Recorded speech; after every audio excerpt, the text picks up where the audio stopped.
अस्सलाम वालेकुम। तो आज का पॉडकास्ट बहुत सारी खालिस दुआओं के साथ शुरू करते हैं। अच्छा, आज की जो रेसिपी मैं बना रही हूँ वो मैंने तुर्किश एक रेसिपी थी, मुझे नाम उसका भूल गया है। हम एक दफ़ा डाइन आउट करने गए थे तो वहाँ हमने खाई थी, तो वो फिर मैंने घर आके ना ट्राई की और इंटरनेट से उसकी रेसिपी देखी और फिर उसको थोड़ा-सा मैंने पाकिस्तानी स्पाइसेस थोड़े बहुत ऐड करके ना बनाई, तो वो बहुत अच्छी बनती है अल्हम्दुलिल्लाह।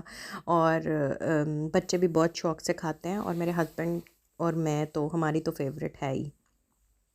तो वो मैं बना रही हूँ। अच्छा, वो जो रेसिपी है वो है सफ़ेद चने और उनको मैं बनाती हूँ बैंगन के साथ।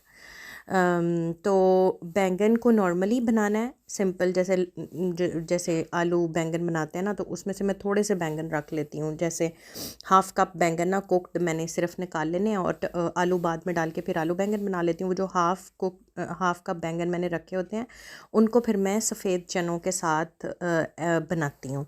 और सफ़ेद चने भी पहले अलग से बनाती हूँ, मतलब जैसे चनों का सालन बनाया सफ़ेद चनों का ना, लहसुन अदरक और अच्छे मसाले डाल के ना भून के उसको, तो उसमें से भी फिर मैं जैसे 1 कप चने रख लेती हूँ पके हुए ना, सालन पका हुआ। फिर उन दोनों सालनों को मैं मिक्स करती हूँ, वो दोनों सालन मैं मिक्स करती हूँ और फिर उसको दम में रखती हूँ। और फिर एंड में उसमें जो भी स्पाइस अगर मुझे लगे कि कम है, नमक मिर्च, तो फिर काली मिर्च या नमक वगैरह ऐड करके वो लेती हूँ।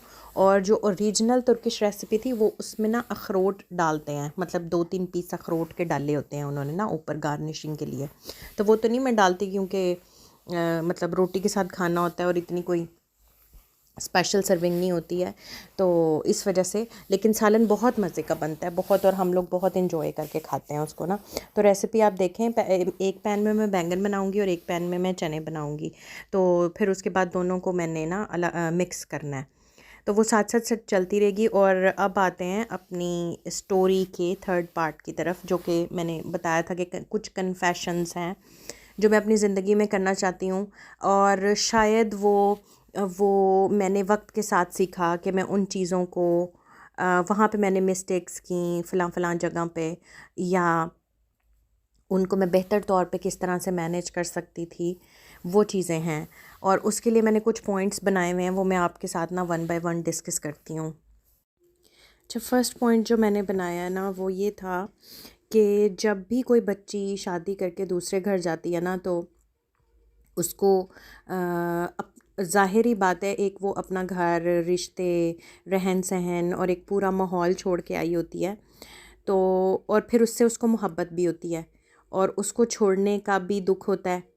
और फिर वो जब नए माहौल, नए घर और नए जगह पे आती है, तो फिर उसको लगता है कि ना मेरे घर में तो ये होता था, मेरे घर में तो ऐसा होता था, मेरे घर में तो सब ऐसे रहते थे, या मेरे बहन भाई ऐसे शेयर करते थे वगैरह वगैरह ना।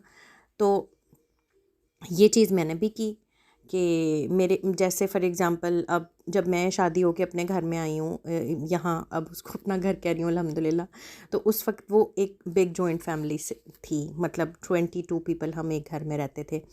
और मैं जो मेरा मतलब मदर का घर था वो सिंगल फैमिली, अम्मी अब्बू बच्चे हम लोग बस।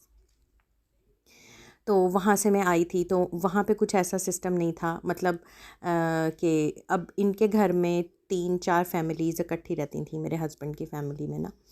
तो मेरे घर में क्या होता था, अभी मुझे जो इंसिडेंट याद है वो ये याद है कि मतलब एक मेरी बहन जो है ना वो माल्टा छीलती थी, तो उसकी जितनी फांकें बनती थी ना, कलियाँ, वो सबको एक एक देती थी और बाद में उसके पास 4-5 बच जाती थी तो वो खाती थी। मतलब इस तरह से शेयरिंग की हमें बहुत ज़्यादा आदत थी। फिर जब मैं यहाँ आई हूँ ना, तो मतलब यहाँ पे अल्हम्दुलिल्लाह मैनेज बहुत अच्छे तरीके से करती थी मेरी सास जो हैं, पाकिस्तान में होती हैं अल्हम्दुलिल्लाह।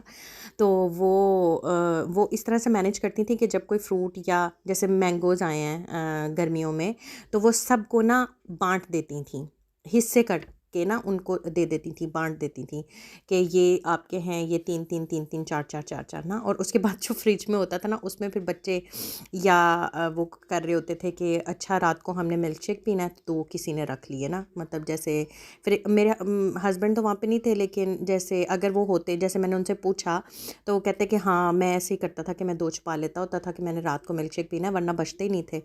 तो इस तरह की बातें ना, तो फिर वो और मेरे घर में मतलब इस तरह था नहीं, छुपाने का कोई वो था ही नहीं। मतलब आप किससे छुपाएंगे ना, या किससे आपको खौफ होगा कि फ़लाँ खा जाएगा और मेरे लिए नहीं बचेगी ना। तो ये चीज़ फिर मुझे अजीब लगती थी और मैं इसको गलत समझती थी। दैट वाज़ कि मैं वहाँ पे गलत थी, मैं रॉन्ग थी वहाँ पे। बिकॉज़ हर घर का अपना माहौल, अपने असूल, अपना रहन-सहन होता है, वो मुख्तलिफ होता है, वो गलत नहीं होता। तो पहला पॉइंट जो मैंने ये बनाया था और जो मैंने सीखा कि हर घर का रहन-सहन डिफरेंट होता है, रॉन्ग नहीं होता। तो जब आप इस फ़ेज़ से बाहर निकलते हैं ना अपने कंफर्ट ज़ोन से, कि ये भी एक माहौल है और हाँ, आप सजेस्ट कर सकते हैं कि यहाँ पे ऐसे-ऐसे हो सकता था। मतलब जैसे मैं थी और मेरी सास मुझे बहुत मतलब एडमायर करती थीं। एडमायर इन केस के वो मुझे पूछती थीं कि हाँ, तुम बताओ तुम कैसे इस चीज़ को हैंडल करती ना? और फिर मैं उनको बताती थी। फिर अगर उनको सही लगता था वो करती भी थीं और मुझे कहती थी कि हाँ मतलब पंजाबी बोलती थी तो कहती थी, "हाँ जैंच तेनू चंगा लगदा है, उंज तू कर ना।" तो वो ऐसे कहती थी मुझे ना, और मुझे वो हौसला देती थी कि हाँ तुम ठीक कह रही हो, ऐसे कर लो। और हम ऐसे करते थे। तो ये चीज़ें फिर मैंने आहिस्ता-आहिस्ता सीखी कि जो चीज़ें मुझे गलत लग रही थी वो एक्चुअली गलत नहीं थी, वो मुख्तलिफ थी मेरे रहन-सहन से। तो हर औरत ये शायद वक़्त के साथ सीखती है और शुरू में वो एक्सेप्ट नहीं कर कर रही होती उन सारे माहौल को, उन सारी चीज़ों को, उन सारे जैसे मुझे अब शोर की बिल्कुल आदत नहीं थी अपने घर में, था ही नहीं कोई भी शोर करने वाला, तो शोर की आदत कहाँ से होनी थी। तो जब मैं यहाँ आई हूँ, यहाँ पे हर वक़्त मतलब एक रश होता था। और फिर सारे फैमिलीज़ भी पास-पास रहती हैं तो सब लोग आते-जाते रहते थे। जिन जिन जिस जिस माहौल को अब मैं बहुत ज़्यादा मिस करती हूँ, अब यहाँ आ गई हूँ, अकेली हो गई हूँ, तो अब मुझे वो चीज़ें बहुत, बहुत, बहुत ज़्यादा, इतनी ज़्यादा कि मैं उनकी वज़ह से डिप्रेस हो जाती हूँ बाज़ दफ़ा कि यहाँ पे कोई है ही नहीं, क्या करें ना? तो वो उस वक़्त वहाँ पे वो बर्डन महसूस होता था और फिर आप ज़ाहिर-सी बात है कोई आ रहा है, फिर उसकी खातिर मदारत भी करनी है, फिर बर्तन भी उतने ही हो रहे हैं।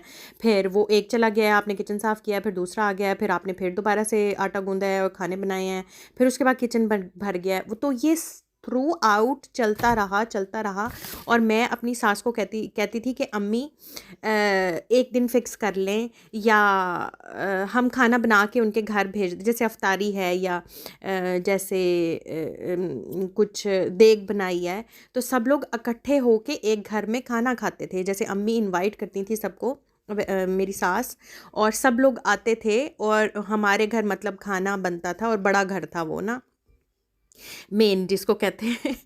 मैं बहुत मिस कर रही हूँ, बहुत मिस कर रही हूँ सारी हाँ, खपत तो इतनी ज़्यादा होती थी कि रात को टाँगें दर्द हो रही होती थी, कमर दर्द हो रही होती थी, मतलब काम कर के। लेकिन उस काम में अब मुझे लगता है कि वो ही मज़ा है जो अब मैं बहुत ज़्यादा मतलब मिस करती हूँ उन सारी चीज़ों को।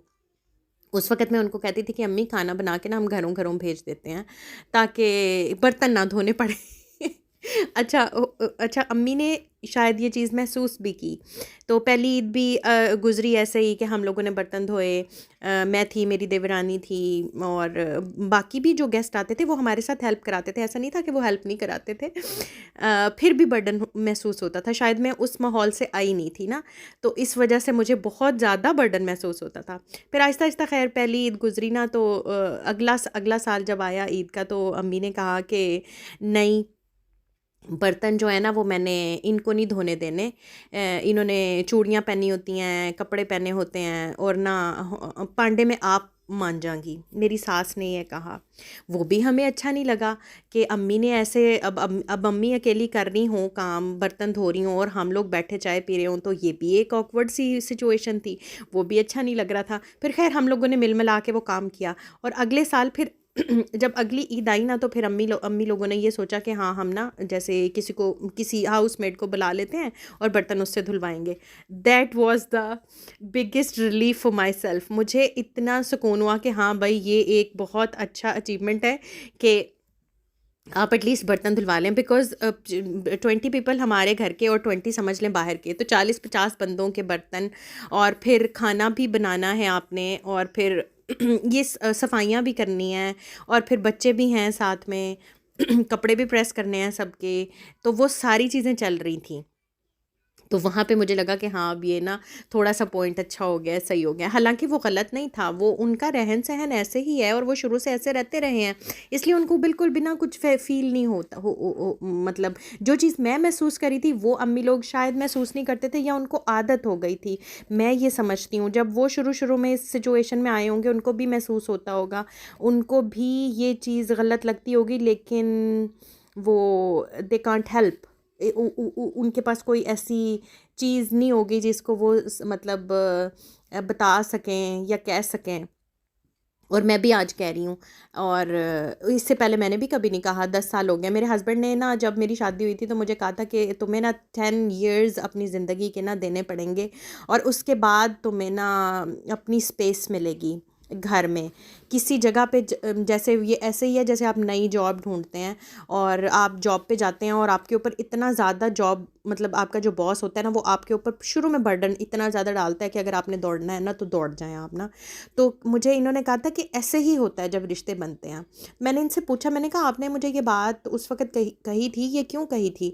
तो मुझे कहते हैं कि मैंने लोगों को देखा था, एक्सपीरियंस किया था, कि अपनी अम्मी को देखा था कि उन्होंने अपनी पूरी ज़िंदगी जो है ना वो सर्फ कर दी अपने रिश्तों को निभाने में। और वाकई में ऐसा है, मैं उनको अपने मुंह से कहती हूँ कि अम्मी मेरे में इतना हौसला है नहीं जितना आप में है। और वो कहती हैं कि ना, जब मैं उनको लिटरली बाय वर्ड्स मतलब अल्फाजों में ये कहती हूँ कि अम्मी आप में जितना हौसला है ना मेरे में नहीं है उतना ना, तो वो मुझे कहती हैं कि ना टाइम ना ला जांदा वा, पंजाबी बोलती हैं। तो मुझे कहती हैं इट्स ओके, कोई बात नहीं, वक्त के साथ आ जाता है सब कुछ ना। तो और वो मतलब अमेजिंग अमेजिंग फीमेल है जिनसे मैं मिली हूँ अपनी ज़िंदगी में, as a housewife, as a घर को हाउस मेकर कह लें उसको ना। और हाँ, मुझे उनसे इख्तिलाफ़ात होते थे और मैं बोलती थी। मैंने शुरू में बताया अपनी पिछली वीडियो में कि मैं जब भी मुझे कुछ गलत लगता था ना मैं फ़ौरन से कह देती थी कि इसको ऐसे नहीं ऐसे होना चाहिए। और वो एक्सेप्ट करते थे, बाज़ दफ़ा एक्सेप्ट करते थे और बहुत कम ऐसा हुआ जब उन्होंने कहा कि नहीं ऐसा नहीं है। बहुत कम, मतलब शायद 2% ऐसा हुआ हो। अदरवाइज़ जो मैं कहती थी उन्होंने कहना था कि हाँ ये ठीक है, ऐसे कर लो, तुम्हें ऐसे आसानी हो रही है तो तुम ऐसे ही कर लो। तो ये चीज़ थी जो मैंने मतलब अपनी ज़िंदगी में सीखी। और हर बच्ची को, मतलब मेरी छोटी सिस्टर है, मेरी नंदे हैं, मैं उनको कहती हूँ यही बात कि बेटा देखो अगर तुम यही करती रही ना कि मेरे भाभी देखें हमारे घर में तो ऐसा होता था, भाभी ऐसे था वैसे था, मेरी अम्मी तो ऐसे थी, आप लोगों को उन्होंने ऐसे रखा, और जो कि रखा भी, जो कि बहुत बहुत हकीकत बात है, उन्होंने बहुत अच्छे तरीके से रखा, अल्हम्दुलिल्लाह अल्हम्दुलिल्लाह। लेकिन जब तक आप अपने पिछले घर को सोचते रहेंगे ना कि वही ठीक था और ये गलत है, तब तक आप ना अपनी ज़िंदगी में सुकून नहीं ला सकते, मुझे लगता है ये। तो आपको एक्सेप्ट करना पड़ता है बहुत सारी चीज़ें और वक्त लगता है फिर आपको आहिस्ता आहिस्ता आहिस्ता आहिस्ता चेंज करने के लिए ना। और फिर लेकिन उसमें ना मैं अपने हस्बैंड को ये कहती भी हूँ कि अब तो मैं बिल्कुल ही आप जैसी हो गई हूँ, तो मतलब अपना आप तो मेरा खो ही गया है, तो फ़ायदा क्या हुआ इन 10 years का ना, मतलब स्पेस लेने का, या यानी मेरी अपनी पर्सनालिटी आपके अंदर मर्ज हो गई है। तो वो मुझे फिर वो मुझे पता नहीं वो हौसला देते हैं या वाकई ये बात है, वो कहते हैं कि आधी चीज़ें तुमने मेरी अडॉप्ट की हैं और आधी चीज़ें मैंने तुम्हारी अडॉप्ट की हैं और ये मिक्स मिक्स हो गया है, और यही एक बेहतर ज़िंदगी गुजारने के लिए है कि कुछ लें कुछ दें। तो इस तरह करके वो मुझे सेटिस्फाइड कर देते हैं और मैं हो भी जाती हूँ। तो यही चीज़ है जो मैंने सीखी कि आपने ना अपने घर के अंदर अगर आप रॉन्ग किसी चीज़ को समझेंगे ना तो फिर आप उसको ठीक करने पे चल पड़ेंगे, जो कि होना चाहिए। इट्स नॉट लाइक कि अगर आपको कुछ लग रहा है गलत और वो वाकई जेन्युइनली गलत है, आप उसको ठीक करने के लिए कोशिश करें, डेफिनेटली करें। लेकिन बाज़ दफ़ा चीज़ें गलत नहीं होती, हमारे देखने का नज़रिया इस तरह से होता है कि हम उनको गलत महसूस कर रहे होते हैं, वो मुख्तलिफ होती हैं, आपकी सोच के लिहाज से मुख्तलिफ होती हैं। तो आप लोगों को बता सकते हैं कि भाई मैं ऐसे सोचता हूँ और इसको ऐसे होना चाहिए, ऐसे नहीं होना चाहिए। पर अगर वो नहीं होता तो उसके ऊपर पैनिक होना, जो कि मैं होती थी, अब नहीं होती शुक्र अल्लाह का, अल्हम्दुलिल्लाह।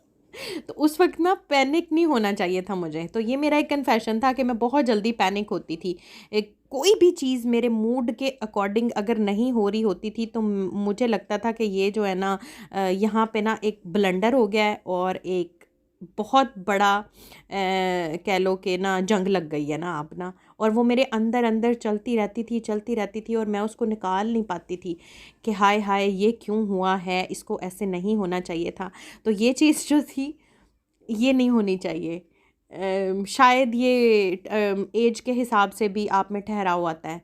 तो अब शायद वो चीज़ें जो है ना वो काफ़ी, उसको मैंने मतलब इग्नोर करना कह लें या लीव करना कह लें, लेट गो करना कह लें, तो ये चीज़ सीखा। अच्छा, दूसरा जो पॉइंट मैंने बनाया था वो था कि आप स्टबन होंगे या रिज़िलिएंट होंगे, दोनों में से कोई एक चीज़ आप हो सकते हैं। रेज़िलिएंट क्या होता है? रेज़िलिएंट ये होता है कि आपको कोई चीज़ गलत लग रही है और आप वो पॉज़िटिवली बता दें कि ये चीज़ मुझे अच्छी नहीं लग रही, और आप एक हद तक उसको रद्द करें। और स्टबन ये होता है कि आप कहें कि ये चीज़ सही नहीं है और मैंने तो ये करनी ही नहीं है। वहाँ पे फिर घर ख़राब हो जाता है, जब आप ज़िद पे आ जाते हैं। ये चाहे हस्बैंड की तरफ से हो, चाहे औरत की तरफ से हो, चाहे इन लॉज की तरफ से हो, चाहे बहू की तरफ से हो या दामाद की तरफ से हो। किसी भी रिश्ते में जब स्टबनेस आ जाती है तो वो रिश्ता ख़राब हो जाता है। हाँ, आपको रिज़िलिएंट होना चाहिए और ये मस्ट होना चाहिए। आपकी अपनी एक पर्सनालिटी है, आपकी अपनी एक इंडिविजुअल इंसान है आप, और आपकी एक सोच है, ठीक है? आपकी एक पॉइंट ऑफ व्यू है जिसको आपने पुट ऑन करना है, जिसको आपने लोगों के सामने रखना है। अगर आप वो नहीं रखेंगे तो फिर मुझे ऐसा लगता है कि अगर आप एक प्रोडक्टिव इंसान हैं तो आपके दिमाग के अंदर एक सोच होती है, आप उस सोच को पॉजिटिवली लोगों तक कन्वे कर सकते हैं, लेकिन लोगों पे ये एम्फसाइज़ नहीं कर सकते, उनको ज़ोर ज़बरदस्ती के साथ मनवाने की कोशिश नहीं कर सकते। आप ये कह सकते हैं कि मुझे ये अच्छा लगता है और ये ऐसे ऐसे होना चाहिए, और इस पे, और अगर वो हो जाता है तो बहुत अच्छी बात है, आप उसके लिए कोशिश करते रहें। ये होता है रिज़िलियंस। अगर आप कहें कि ये ऐसे होना चाहिए और ये ऐसे होगा तो मैंने रहना है, अदरवाइज़ मैंने नहीं रहना, ये होती है स्टबनेस। यहाँ पे फिर घर ख़राब हो जाता है, कोई भी रिश्ता ख़राब हो जाता है, चाहे मदर फादर हों, सिस्टर ब्रदर हों, बहनें हों, माँ बेटी हो, कोई भी हो। जब आप स्टबनेस में आ जाते हैं, आप या कन्विंस हों या कन्विंस कर लें अगले को। आप दोनों पॉइंट ऑफ व्यू करें, आप आर्ग्यू करें, आपके एक डिस्कशन होनी चाहिए। जिस भी रिश्ते के अंदर आप बातचीत करें और उसके बाद एक पॉइंट के ऊपर इकट्ठे हो जाएं, या आप उसको समझाएं कि भाई मैं यहाँ पे राइट हूँ, ऐसे ऐसे करना है, ये देखो अगर मुझे तुम नेगेट कर देते हो तो मैं तुम्हारे साथ हूँ। इसको कहते हैं रिजीलियंस, और ये बहुत हर इंसान में, हर रिश्ते के अंदर होनी चाहिए। ये मेरा सेकंड पॉइंट था। तो मेरा मेरा अप्रोच यही रही है कि जब मुझे कुछ अच्छा लगता था या मुझे कुछ सही लगता था या कुछ गलत लगता था तो मैं अपना पॉइंट रखती थी और उसको कोशिश करती थी कि उस तरीके से वो चीज़ें हों। अभी मुझे कोई एग्ज़ाम्पल नहीं याद आ रही कि मैं किस तरह से एक्सप्लेन कर सकूं, और लेकिन अगर मैं उस पे ज़िद कर, फॉर एग्ज़ाम्पल कि सुबह उठने की जो आदत है ना वो मेरी अब तो खैर बन ही गई है बच्चों की वजह से, लेकिन शुरू में ये था कि हस्बैंड यहाँ आ गए थे और मैं पाकिस्तान में थी, तो मुझे रात उनसे बात करनी होती थी। अच्छा, अगर मैं उनसे बात नहीं करती थी ना तो मैं चिड़चिड़ी होती थी, यानी अगर एक दिन भी उनके साथ मैंने बात नहीं की होती थी ना तो सारा दिन मेरा मूड ख़राब रहता था। और ये एक नेचुरल चीज़ है और हार्मोनल चीज़ है ये, मतलब अनकॉन्शियस अन लाइक आप गैर इरादी तौर पे ये करते हैं, ठीक है? इंग्लिश भी मेरी ख़राब हो गई है, उर्दू भी मेरी ख़राब हो गई है, पंजाबी मुझे वैसे नहीं आती। बचा ही कुछ नहीं, सारा कुछ ना मिक्सचर बन गया। खैर, तो ये मैं बताना चाह रही थी कि फिर मैंने ना मतलब इनके घर में ज़ाहिरी बात है 22 बंदे हैं, शोर इतना ज़्यादा, और फिर मुझे शोर की आदत भी नहीं, तो सब लोग उठ जाते थे। तो मुझे ना उस वक़्त फिर ये फ़ील होता था कि सुबह सुबह शोर होना शुरू हो जाता है और मैं सो नहीं पाती हूँ, या और ऊपर से बच्चे भी कोई नहीं थे तो मुझे कुछ भी नहीं होता था। और लोगों ने फिर ना मेरी सास को कहा भी कि हाँ ये तुम्हारी बहू सोती रहती है, लेट उठती है वगैरह वगैरह। तो मेरी सास उनको उनको आराम से जवाब दे देती थी कि जब इसके बच्चे हो जाएंगे ना, स्कूल जाने लग जाएंगे, तो खुद ही नींदें ठीक हो जाएंगी, तो अभी सो लेने दो। तो ये भी पॉइंट मैंने उनसे सीखा कि वो किस तरह से चीज़ों को मैनेज करती थी। हमारे से कभी शिकायत भी नहीं करती थी और लोगों को भी चुप करा देती थी। तो ये काम होता है बड़ों का कि कैसे उन्होंने, क्योंकि बच्चे मुझे लगता है कि बच्चे तो बच्चे हैं, यानी वो तो गलती करेंगे, आप उनको समझा सकते हैं। हाँ, मुझे कह भी देती होती थी साइड पे कि बेटा फ़लाँ आया हुआ है, यानी अगर कोई घर गेस्ट आया हुआ है तो वो मुझे कह देती थी कि सुबह जल्दी उठ जाना, सुबह इन्होंने नाश्ते के बाद चला जाना, तो अच्छा नहीं लगता कि अगर तुम लेटी रहो ना। और फिर मैं उठ भी जाती थी। हाँ, मेरा मूड बहुत ऑफ होता था, बहुत ज़्यादा ऑफ होता था, जिस पे अब मैं शर्मिंदा हूँ, बहुत ज़्यादा शर्मिंदा हूँ। अब पता लगता है कि उठना है ना बच्चों के लिए, तो उठना ही उठना है। तो उस वक़्त क्या तकलीफ़ थी, उठ जाती होती मैं तब भी। ये भी एक कन्फेशन था।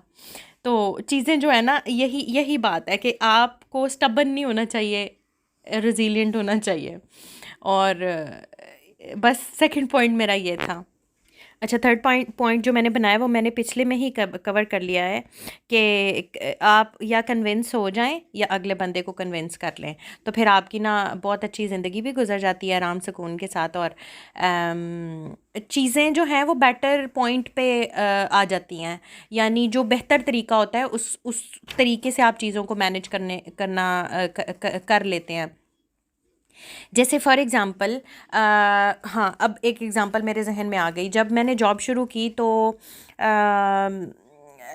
ज़ाहिरी बात है अर्निंग मेंबर्स हम 2 हो गए।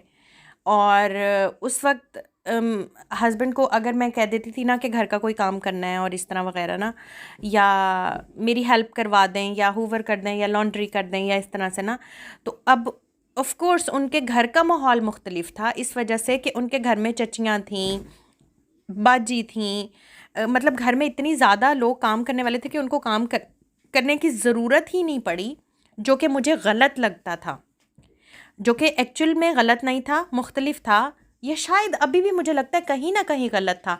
चाहे घर में 100 लोग भी हों, आपको अपने काम करने की खुद आदत होनी चाहिए। अभी भी मेरा पॉइंट ये है।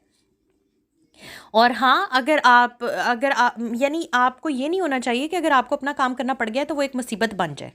ये चीज़ मेरा पॉइंट था, अभी भी है। हाँ, उस वक्त ज़ाहिरी बात है, अब ज़ाहिरी बात है मैं अब्बू हूँ और अब्बू खुद कपड़े प्रेस कर रहे हैं और मैं पास खड़ी हूँ, तो मैं उनको करने नहीं दूँगी। मैं कहूँगी लाए मैं कर दूँ ना। तो ये एक अच्छी बात है कि अगर आपको कोई हेल्प कर रहा है, लेकिन ऐसा नहीं होना चाहिए कि अगर आपके सर पे पड़ गई है तो आप उसको वो करें, मतलब मुश्किल लगे आपको, या आप उसकी वजह से गुस्से में आएँ या घर का माहौल ख़राब हो। तो ये मेरा पॉइंट था और अभी भी है। तो उस वक्त ना फिर ये कहते थे कि ये मेरे करने के काम ही नहीं है, लाइक ये मर्दों के करने के काम नहीं है।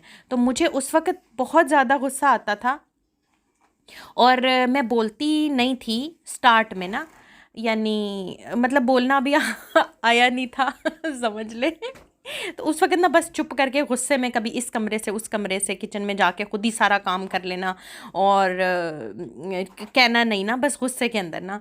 तो फिर जब मतलब थोड़ा सा माहौल ज़रा सेट होता था, बातचीत दोबारा शुरू होती थी, तो फिर मैंने इनके साथ बैठ के बातचीत की। एक दफ़ा नहीं, 2 3 4 5 6 दफ़ा, काफ़ी दफ़ा, मतलब जब भी ये सिचुएशन हुई तो मैंने इनको कहा कि देखें, ये मेरा और आपका घर है।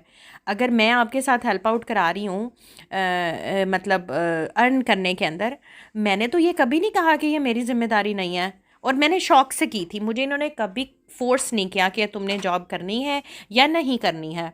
इनकी तरफ से फ़ोर्समेंट कुछ भी नहीं थी। बस मैंने खुद देखा कि मेरे हालात मतलब थोड़े बेटर करने के लिए, और मैं फ़ारिग थी तो मैंने जॉब शुरू कर दी, तो फ़ोर्सिंग नहीं थी। अच्छा, शुरू वाली कन्वर्सेशन में इन्होंने मुझे कहा भी कि तो अगर नहीं होती जॉब छोड़ दो। मैंने तो नहीं कहा तुम्हें जॉब करने के लिए।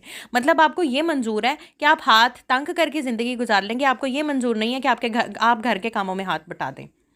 ये फिर मेरा पॉइंट था। वहाँ पे फिर मुझे और गुस्सा आता था और उस वक्त फिर लड़ाई में कन्वर्ट हो जाती थी ये कन्वर्सेशन ना, जो कि मुझे लगता है कि उस वक्त मुझे ना वो कॉन्वर्सेशन ना, जब लड़ाई वाली पॉइंट आ रहा हो ना, तब आप छोड़ दें बात करना ना, उस वक्त आप लीव कर दें।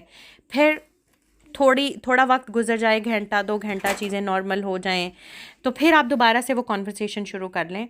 वो भी एक बेटर अप्रोच है। शुरू में मेरे से ये नहीं होता था। शुरू में मुझे होता था कि अब भी ये बात शुरू हुई है, अभी इस बात को ख़त्म होना चाहिए। इट्स लाइक ये पॉसिबिलिटी नहीं होती थी कि बात अगर हुई है और वो ख़त्म हुए बग़ैर ये घर छोड़ के तो मतलब घर से बाहर निकल जाएं। थोड़ी देर के लिए। अच्छा, इनकी ये अप्रोच होती थी कि अगर लड़ाई होने लग रही होती थी या मैं बोल रही होती थी या हमारा कोई भी मैस हो रहा होता था ना, तो ये घर से ना थोड़ी देर के लिए बाहर चले जाते थे, आधे घंटे के लिए, 1 घंटे के लिए। जब वापस आते थे तो फिर ये नॉर्मल होते थे, इनको नहीं पता होता था कि लड़ाई हुई है या वगैरह। और मैं घर के अंदर हूँ और मैं फूं फूं कर रही हूँ, बस लगी हुई हूँ कि हाय हाय, आज तो ये कह के मुझे चले गए हैं, ये कह के गए हैं तो क्यों गए हैं। और मेरे से तो जब तक मेरा अंदर का निकल नहीं जाता था तब तक मुझे मेरा उबाल ठंडा नहीं होता था उस वक्त। अब तो शुक्र है अल्लाह का लाख लाख के मैंने इस चीज़ पे काबू पाया है, जो कि जहाँ पे मैं गलत थी, ये भी मेरी एक बहुत बड़ी मिस्टेक थी। तो फिर आहिस्ता आहिस्ता आहिस्ता आहिस्ता हम दोनों डिस्कशन करते गए। अब वो चीज़ आई है कि जहाँ पे मुझे ज़रूरत होती है मैं इनको बता देती हूँ कि भाई ये काम करने वाला है, और ये कर लेते हैं, और कभी कभी नहीं भी करते, उस पर भी मुझे गुस्सा आता है।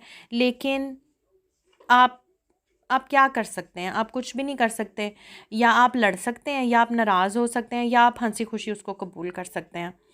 तो लड़ती नहीं हूँ अब मैं, खामोश हो जाती हूँ। ये एक अप्रोच है कि आप खामोशी इख्तियार कर लें। और फिर जब इनको पता चलता है कि अच्छा जी अब बेगम का मूड ऑफ हो गया, फिर खुद पूछते हैं हाँ जी भाई क्या हुआ था। फिर उस वक्त बताती हूँ कि भाई आप, ये हुआ था और आपको मैंने ये फलाना बोला था और आपने सुना ही नहीं।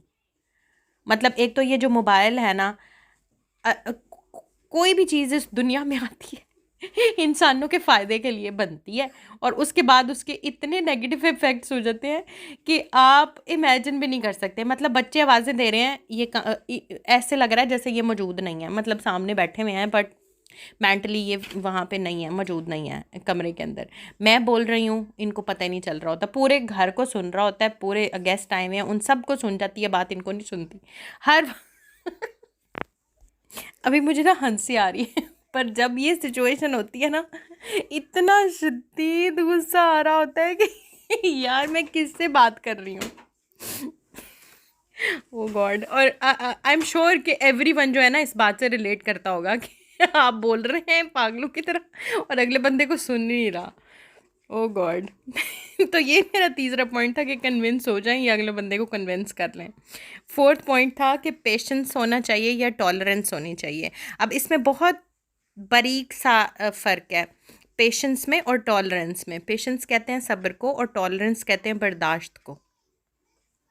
सब्र जो है ना वो ये है कि आप एक वक्त तक चीज़ों को सही होने के लिए वक्त दें, यानी आप बताते रहें कि ऐसे था, ऐसे स्लोली एंड अफेक्टिवली पॉजिटिवली, कि इसको ऐसे हो जाना चाहिए, इसको ऐसे हो जाना चाहिए, हम ऐसे कर लेते हैं, हम ऐसे कर लेते हैं। और आप एक टाइम तक ना उसको करें। और जो टॉलरेंस है वो ये है कि आपने छोड़ दिया कि हाँ ये चल रहा है और इसको चलने दो। मतलब आप उसको बिल्कुल भी रद्द नहीं कर रहे ना, आप खुद उसी रॉ में बह गए हैं। तो मुझे लगता है ऐसे, मेरे से बहुत सारे लोग इख्तलाफ करेंगे कि आपको पेशेंस होना चाहिए, आपको टॉलरेंट नहीं होना चाहिए। जब आप टॉलरेंट हो जाते हैं ना तो आपके ऊपर फिर बर्डन पड़ता है और फिर लोग उसको नेगेटिवली इस्तेमाल करते हैं, जिसको कहते हैं ना कि आपका इस्तेहसाल करना, वो फिज़िकल हो, इमोशनल हो, या फाइनेंशियल हो, या किसी किसी भी तरीके से हो।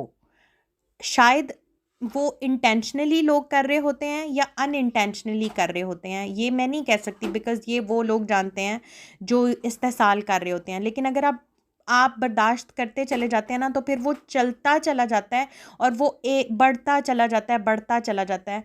तो आपके पास पेशेंस होना चाहिए, आपको इम्पेशेंस भी नहीं होना चाहिए, लेकिन आपको टॉलरेंट नहीं होना चाहिए। आप एक हद तक सब्र कर सकते हैं, जब वो फिर हद टूटती है ना तो फिर ब्लास्ट होता है, फिर आप डिज़ास्टर होता है, फिर ख़त्म हो जाता है सब कुछ। लेकिन अगर आप आहिस्ता आहिस्ता बताएं कि भाई मुझसे ये नहीं हो रहा, मैं ये नहीं कर पा रही हूँ, मुझसे ये मैनेज नहीं हो रहा, या मुझे ये चीज़ अच्छी नहीं लग रही, या मेरा माइंड इसको एक्सेप्ट नहीं कर रहा। हाँ, इसके लिए फिर अभी मैंने वॉइस ओवर रोका और मैं सोच रही थी कि मैं कौन सी एग्ज़ाम्पल दूँ, क्योंकि एग्ज़ाम्पल्स मेरे ज़हन में इतनी ज़्यादा थी। लेकिन अगर वो मैं वर्बली देती हूँ तो बहुत सारी चीज़ें पीछे जाके मतलब कह लें कि ख़राब होने वाली बात हो सकती है, बिकॉज़ वक्त भी गुज़र गया। और मैं अगर उस वक्त बोलती या उस वक्त कह देती, किसी को समझा देती, तो शायद मेरे दिल में या मेरे दिमाग के अंदर इतना ज़्यादा ग्रज नहीं रहता, या वो चीज़ें अटकी ना रह जाती, जो कि अल्लाह के फजल से अल्हम्दुलिल्लाह अल्हम्दुलिल्लाह अल्हम्दुलिल्लाह अब तो निकली हैं। लेकिन वो निकलने में बहुत ज़्यादा टाइम लग गया, और टाइम के साथ साथ ना फिर आपको ना चिढ़ होने लग जाती है उन सारी सिचुएशंस से। फॉर एग्ज़ाम्पल, मेरी पहले मैं इस तरह से दे सकती हूँ कि जैसे जब मैंने जॉब शुरू की तो मैं बस पे आ जा रही थी, और वो तो चलो एक मतलब सिचुएशन ऐसी थी कि मुझे बस पे आना जाना ही था, बिकॉज़ हस्बैंड जॉब पे हैं तो वो मुझे पिक ड्रॉप नहीं दे सकते। लेकिन फिर उसके बाद जब मैंने टाउन सेंटर से गुज़र के आना होता था, तो वो कह देते थे कि अच्छा मैं तुम्हें ट्रॉली ले देता हूँ तो तुम ग्रॉसरीज़ भी कर लो। अच्छा, वो भी मैं कर लेती थी, बिकॉज़ वो रास्ते में आते हुए पड़ता था।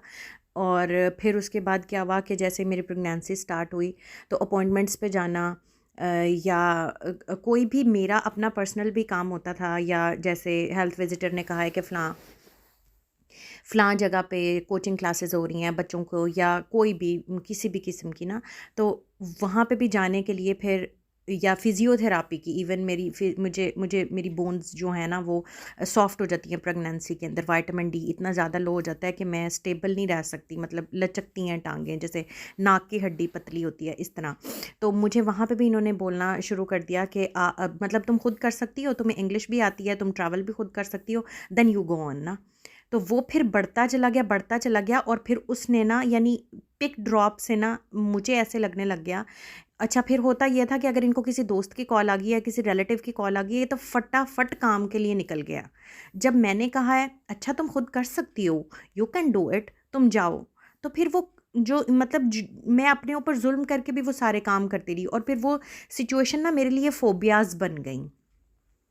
मुझे डर लगने लग गया उन सिचुएशन से, कि जब भी दोबारा से कोई ऐसी सिचुएशन होती है कि ये मुझे पिक ड्रॉप नहीं दे पाते, या पिक ड्रॉप स्पेशली ये वाला जो सिचुएशन है ना, जब ये आती है ना, या जैसे मेरी सेकंड प्रेगनेंसी भी हुई, उसमें भी फिर मुझे ना वो ट्रॉमेटाइज एक सिचुएशन बन जाती है कि अच्छा मैं खुद करूँगी, how I can manage it ना। तो वो आहिस्ता आहिस्ता मैं अपने दिमाग से निकाल रही हूँ ये चीज़ें। लेकिन जब आप एक दफ़ा किसी को बता देते हैं ना कि हाँ मैं ये कर सकता हूँ, तो फिर अगला बंदा आपको उसी तरीके से लेना शुरू हो जाता है।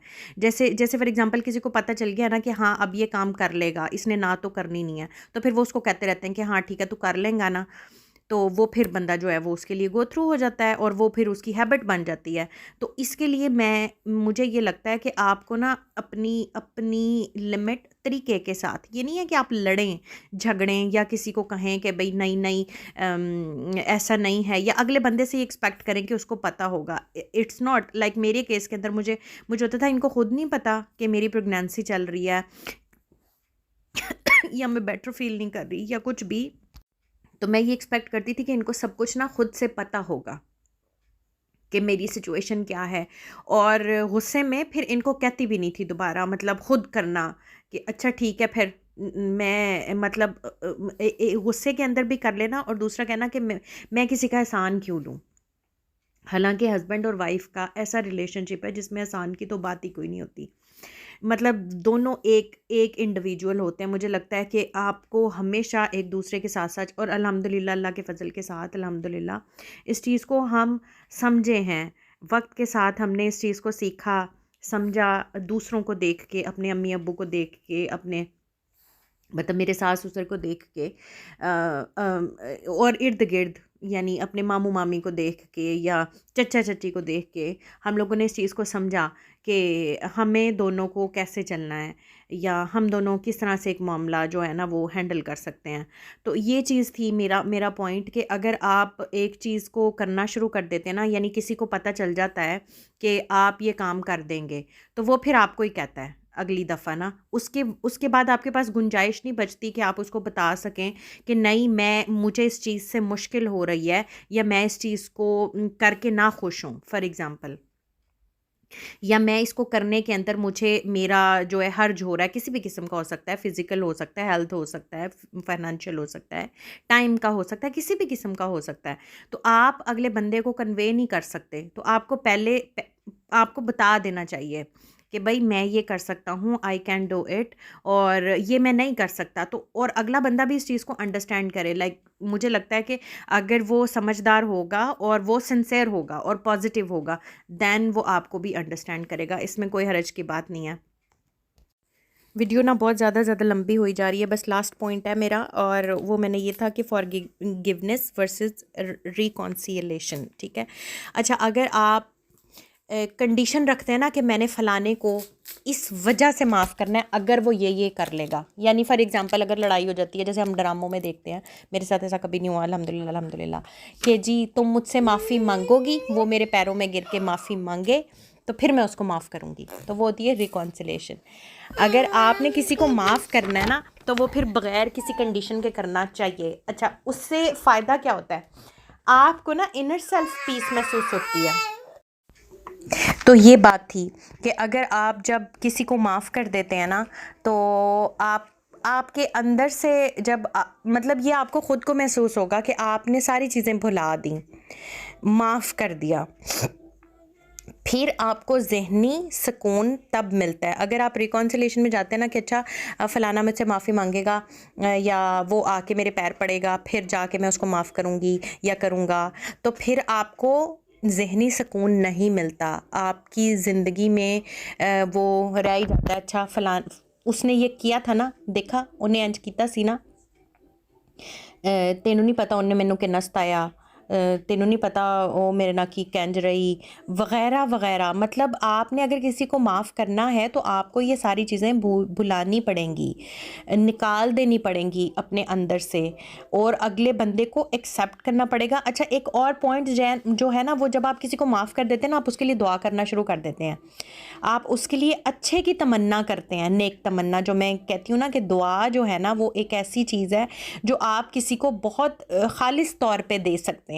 किसी के लिए नेक ख्वाहिश करना, बेस्ट विशेस देना किसी को, तो माफ़ी के बाद उस बंदे को माफ़ करने के बाद ही आप उसके लिए दुआ कर सकते हैं। और ये एक, बिकॉज़ आप दुआ जो है वो आप दिल से दे रहे होते हैं, मुंह से तो आप कुछ भी कह देंगे ना कि हाँ ठीक है, हो गया, इट्स ओके फाइन, लेकिन जब आप इनर सेल्फ पीस महसूस करते हैं, फिर आप उस बंदे के लिए दुआ करते हैं, वो होती है माफ़ी। उससे क्या होता है, अगले बंदे के लिए भी सुकून हो जाता है, आपके लिए भी सुकून हो जाता है। अगर आपकी दुआ अल्लाह ताला ने कबूल कर ली उस बंदे के हक़ में, तो वैसे ही वो उसकी ज़िंदगी में सुकून आ जाएगा, जो भी आपने दुआ मांगी है उसके लिए, और आपके लिए तो मेंटली और मतलब सुकून होगा ही होगा ना। अदरवाइज़ आपके अंदर वो चीज़ें पकती रहेंगी, आप डिप्रेशन में आएंगे, एंगर इश्यूज़ होंगे। यानी वो चीज़ें जब तक आप, अच्छा मेरे हस्बैंड ये बात कहते होते थे और मेरी सास भी ये बात कहती होती थी कि गल्लां सिट के मुकदियां ने, पल्ले बन के नहीं मुकदियां। और मुझे ये बात समझ नहीं आती थी, बिलीव मी। शायद ये एज के साथ आई है, शायद ये बच्चे होने के बाद आई है, मुझे नहीं पता। ये चेंज मेरे में आया है, मेरे जहन से बात नहीं निकलती होती थी। बहुत मुश्किल से मैंने उस चीज़ को खुरच के, मतलब अपने आप को समझा के कि नहीं नहीं नहीं, ऐसे नहीं सोचना, ऐसे नहीं सोचना है, फिर मैं उन बातों को निकाल पाती थी। अभी भी मुझे मुश्किल होता है, पर उतना मुश्किल नहीं होता जितना पहले होता था। अब शायद 1-2 दिन में मैं नॉर्मल हो जाती हूँ, पहले मेरे जहन से बात जाती ही नहीं थी सारी ज़िंदगी। मतलब मैं अपने हस्बैंड को अभी भी 10 साल पुरानी कोई बात सुना के ताना मार देती हूँ, मुझे लगता है ये हर औरत करती होगी। I am sorry. मैं अपने हस्बैंड से भी इस बात की सॉरी कर रही हूँ, पर उनको पता है कि ऐसे ही होना है और ऐसे ही रहना है। बट ये भूलने की आदत होनी चाहिए इंसान को ना। और बच्चे ना जल्दी इसी वजह से मतलब गुस्से में आके रोब पीट के ना जल्दी इस वजह से खुश हो जाते हैं, फ़ौरन से वो बातें भूल जाते हैं, क्योंकि उनकी मेमोरी शॉर्ट होती है। वो जो भी उनकी बैड हैपनिंग्स होती है ना, उसको जल्दी भुला देते हैं और नए फेज़ में आ जाते हैं।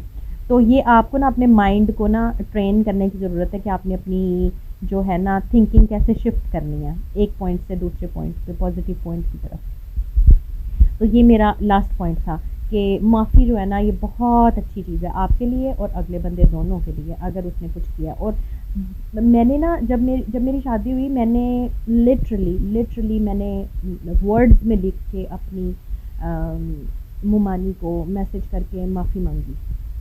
क्योंकि वर्बली माफ़ी मांगना ना मुश्किल होता है। आप किसी के आमने सामने बैठ के, वो अगला बंदा भी ऑकवर्ड फील कर रहा हो, आप खुद भी ऑकवर्ड फील कर रहे हो, तो मैंने उनको लिखा कि मैं सामने आपसे माफ़ी मांगना चाहती हूँ, लेकिन और ये मतलब मेरे से फ़लाँ फ़लाँ मिस्टेक हुई जो कि मैं करना नहीं चाहती थी पर हो गई, और मैंने कभी आपका दिल दुखाना नहीं चाहा, और कोई भी नहीं चाहता। मुझे लगता है कि किसी भी रिश्ते में कोई भी किसी का दिल नहीं दुखाना चाहता, वो बस हो जाती हैं बातें जो आपको ख़राब लग रही होती हैं या आपको दिल दुखा देती हैं, और आपकी वजह से बहुत सारे लोगों का दिल दुखा होगा। जैसे मैं अगर अपनी को करूं, मैंने बहुत दफ़ा ऐसी बातें की जो कि मुझे याद हैं कि फ़लाँ जगह पे मैंने अवैस की अम्मी के साथ ये बात करी और उनको ये बात अच्छी नहीं लगी होगी, और मैंने फिर आके अपने हस्बैंड को भी बताया कि ये बात मैंने अम्मी को कर दी थी, और मुझे आज तक इस बात का अफसोस है कि वो इस बात से ना उनको तकलीफ़ हुई होगी।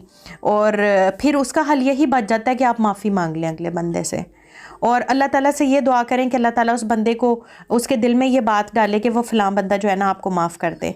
और इस वजह से मैंने फिर उन सब लोगों को माफ़ किया जिनकी वजह से मेरा दिल दुखा था। और क्योंकि अगर आप किसी से माफ़ी मांग रहे हैं तो आपका भी ये फ़र्ज़ बनता है कि आप भी लोगों को माफ़ करें, तो फिर आपको सुकून मिल जाता है। तो ये मेरा लास्ट पॉइंट था कि माफ़ी जो है ना वो इस तरह से इंसान को मांग लेनी चाहिए और माफ़ कर देना चाहिए। और अगर कोई मेरी वीडियो सुनता है मेरे इन लॉज़ में से, मेरे घर वालों में से और अम्मी लोगों में से, यानी मेरे बहन भाइयों और बाकी जो मेरे रिश्तेदार हैं, उन सब से भी मैं माफ़ी मांगना चाह रही हूँ। मुझे याद भी नहीं होगा, बहुत सारी जगहों पे मिस्टेक्स हुई होंगी मुझसे। जैसे खाला के साथ तो मेरी एक दफ़ा लड़ाई हुई थी, खैर उनसे मैंने माफ़ी मांगी थी फ़ौरन ही, within half an hour, कि मेरे से ये मिस्टेक हो गई है। और मुझे बहुत अफसोस हुआ था, बहुत ज़्यादा, कि मैंने क्यों एवं ही, मतलब एक शर्ट थी नानी अम्मा की, और वो मैंने अपने लिए रखी हुई थी। नानी अम्मा को छोटी हो गई थी, मतलब छोटी नहीं हुई थी, छोटी सिल गई थी, तो मैंने कहा था ये मैं बनाऊंगी, और खाला आई तो वो ना उन्होंने ले ली, और मैंने उनसे इतनी लड़ाई की कि नहीं ये मैंने रखी थी आप क्यों ले गई हैं, मैंने रखी थी आप क्यों ले गई हैं। फिर बाद में मुझे अफसोस हुआ कि एक शर्ट ही तो है, और शुक्र है वो जल्दी एहसास हो गया था उसी वक्त ही, आधे घंटे के अंदर अंदर। तो फिर मैंने फ़ोन करके उनसे फ़ौरन से माफ़ी मांग ली, और वो तो खाला थी ना, उन्होंने तो फ़ौरन से ही मुझे माफ़ कर दिया। तो ये रिश्तों पे भी बहुत डिपेंड करता है कि अगर आपकी अपनी सगी बहन है, अगर आपकी अपनी माँ है या आपकी सगी खाला है, वो आपको फ़ौरन माफ़ कर देंगी। आप फॉर एग्ज़ाम्पल अगर आपका अपना बच्चा है, बेटी है मेरी, वो कोई मिस्टेक करती है तो मैं उसको फ़ौरन माफ़ कर दूँगी। क्या हम दूसरों के बच्चों के लिए भी ऐसा ही सोचते हैं? ये क्वेश्चन है। क्या हम दूसरों की बहनों के लिए भी ऐसा ही सोचते हैं जैसा अपनी बहनों के लिए? हाँ, बन नहीं सकते, ये एक नेचुरल चीज़ है। आप 100% वैसा नहीं बन सकते, पर कोशिश तो कर सकते हैं ना। तो अगर आप दूसरों से अच्छाई की उम्मीद करते हैं तो आपको खुद अच्छा बनना चाहिए। ये मेरा लास्ट पॉइंट था। तो मैं अपनी वीडियो यहीं पे एंड करती हूँ, और 40 मिनट्स की हो गई हुई है वीडियो। ओह गॉड, वीडियोज़ ना मेरी लंबी हो रही हैं। अभी भी मेरे पास इतनी सारी चीज़ें डिस्कस करने को हैं, और मुझे लगता है कि ना ये सारी चीज़ें ना मतलब नॉर्मली हम बता नहीं पाते, शेयर नहीं कर पाते, तो इस वजह से मैं ये शेयर कर रही हूँ। शायद किसी को हेल्प हो जाए अपनी ज़िंदगी वो बेहतर तौर पे अपनी ज़िंदगी को हैंडल कर सके, मैनेज कर सके, टैकल कर सके। तो इसलिए मैं ये सारी चीज़ें जो है ना वो बता रही हूँ, स्पेशली अपनी बहन के लिए जो मेरे से छोटी है, या मेरी जो नंद है वो भी मेरे से छोटी है, तो उनके लिए फिर यानी वो चीज़ों को आसानी के साथ बेहतर तौर पे सारी चीज़ें मैनेज कर सकें। अच्छा, आज के लिए फिर इतना ही, और अगले पार्ट में मैं इंशाल्लाह वो चीज़ें कवर करूँगी जो डिफरेंट थी मेरे घर का और मेरे इन लॉज का, और मैंने फिर उसको किस तरह से एक्सेप्ट किया, मतलब अपने माइंड को किस तरह से ट्रेन किया कि मुझे ये चीज़ें एक्सेप्ट करनी है। होप कि वो सब के लिए फ़ायदेमंद होंगी इंशाल्लाह। अस्सलाम वालेकुम, अल्लाह हाफ़िज़।